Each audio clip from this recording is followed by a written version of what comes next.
Jadi kalau memang di kampus atau di sekolah itu percaya tentang teori ini, bahwasanya ilmu itu bebas dari nilai, mau itu nilai agama, budaya, nah ini berarti sudah terjadi sekularisasi. Dan ini merupakan suatu masalah terbesar yang terjadi pada umat Islam saat ini. Ketika misalnya sesuatu yang dipelajari itu masuk akal, bisa dialami, bisa dilihat, dirasakan, nah, maka dia merupakan ilmu.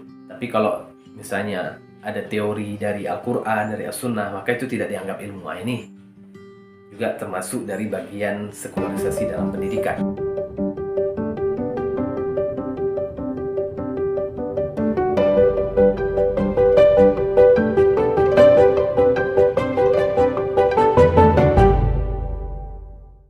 Nah, kemudian ciri-ciri yang ketiga dari pendidikan sekuler yaitu apabila ada dikotomi dalam pendidikan, yaitu dikotomi dalam pendidikan agama dan pendidikan umum.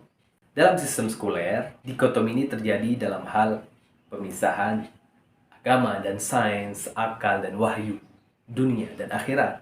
Seakan-akan antara agama dan sains itu tidak ada hubungannya, antara akal dan wahyu tidak ada hubungannya, antara dunia dan akhirat itu tidak ada hubungannya.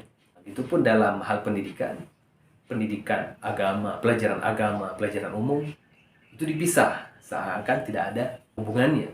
Dan ini merupakan produk barat, termasuk produk penjajah, karena yang menjajah kita juga dari barat, Belanda, Portugis, Inggris, sebagainya. Dan dulu pada zaman penjajahan pun sekolah-sekolah itu yang dianggap maju itu sekolah-sekolah Belanda, sekolah umum. Mereka membangun sekolah itu tentu tidak belajar agama di situ. Sehingga umat Islam pun membangun saingannya. Oh, ini karena tidak ada agama maka dibangunlah pesantren-pesantren. Sayangnya pesantren yang dibangun tidak mempelajari ilmu-ilmu umum, hanya mempelajari ilmu agama saja pada saat itu, pada saat awal-awalnya. Sehingga seiring berkembangnya waktu muncullah pesantren-pesantren yang mengintegrasikan ada pelajaran agama dan ada pelajaran umum. Nah, tentu berbahaya sekali ketika pelajaran agama dan umum ini tidak disatukan. Sehingga ketika siswa belajar IPA, belajar matematika, belajar ekonomi, ilmu sosial, itu dianggap tidak ada hubungannya dengan agama. Begitupun ketika belajar agama, Al-Quran, hadis, fikih, tauhid, dianggap tidak ada hubungannya dengan sains, dengan kehidupan. Ini suatu pemahaman yang sangat keliru. Karena sesungguhnya kita pelajari dalam agama ini kita, Islam itu mengatur sampai masuk WC, sampai mau tidur, sampai bersin aja diatur. Apalagi masalah politik misalnya, masalah sains, tentu semuanya ada hubungannya dan itu harus dipelajari. Kemudian ciri-ciri selanjutnya yaitu ketika agama dipinggirkan dari sistem sekolah. Nah, jadi ketika berbicara tentang disiplin, prestasi, jadi prestasi yang dianggap bagus itu prestasi dalam ilmu-ilmu umum, bukan ilmu-ilmu agama. Ketika anak juara olimpiade kimia, fisika, itu dianggap prestasi yang besar. Tapi ketika ada yang juara MTQ, ada yang juara hafal Quran, itu dianggap biasa. Bahkan mungkin ada sekolah yang mungkin tidak mengikut sertakan lomba-lomba agama seperti itu. Dan sayangnya juga ketika ada sekolah atau universitas yang memang menjadikan pelajaran agama hanya cuma satu saja. Nah, terus ini kan kita bukan universitas Islam, bukan sekolah aliyah, bukan madrasah. Ya, tapi kita berada di Indonesia yang mayoritasnya Muslim. Sebagai orang Islam, kebutuhan pokoknya dalam pelajaran yaitu ilmu agama. Jadi ilmu itu ada seperti yang dirumuskan oleh Imam Ghazali, ada ilmu fardu kifayah, ada ilmu fardu ain. Ilmu fardu kifayah itu ilmu yang sesuai dengan bakat kita masing-masing. Sedangkan ilmu fardu ain itu yang wajib dipelajari semuanya. Saya suka dalam hal marketing misalnya kan. Saya suka dalam hal bisnis misalnya. Ilmu-ilmu bisnis. Nah, ini ilmu bisnis ini tentu tidak semua orang suka. Orang tidak semua mau menjadi pengusaha. Ada yang menjadi pegawai, kerja kantoran. Ada orang yang lebih condong pada seni, dan sebagainya. Nah, masing-masing bakat ini, ilmu yang berdasarkan bakat kita ini adalah ilmu fardu kifayah. Ilmu yang perlu, tapi tidak semua orang perlu mempelajarinya. Tapi ilmu fardu ain itu yang semua orang harus bisa. Sebagai muslim kita harus bisa baca Quran, memahami Al-Quran, memahami tauhid, fikih, tafsir hadis, tentu dengan level yang ditentukan. Karena mempelajari Al-Quran pun ada level tinggi, ada level rendah, ada yang cukup paham cara membaca, cara memahami terjemahan.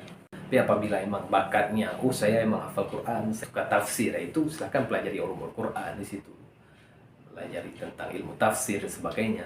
Nah, sayangnya di sekolah, di kampus, itu pelajaran agama hanya satu dan itu tidak cukup. Walaupun namanya universitas yang umum, tentu ilmu fardhu ain ini seharusnya ada. Walaupun ini sekolah tinggi ilmu ekonomi, sekolah tinggi ilmu kesehatan. Oke, belajar tentang ilmu-ilmu kesehatan, tapi tetap ilmu fardhu ain ini seharusnya tidak hilang.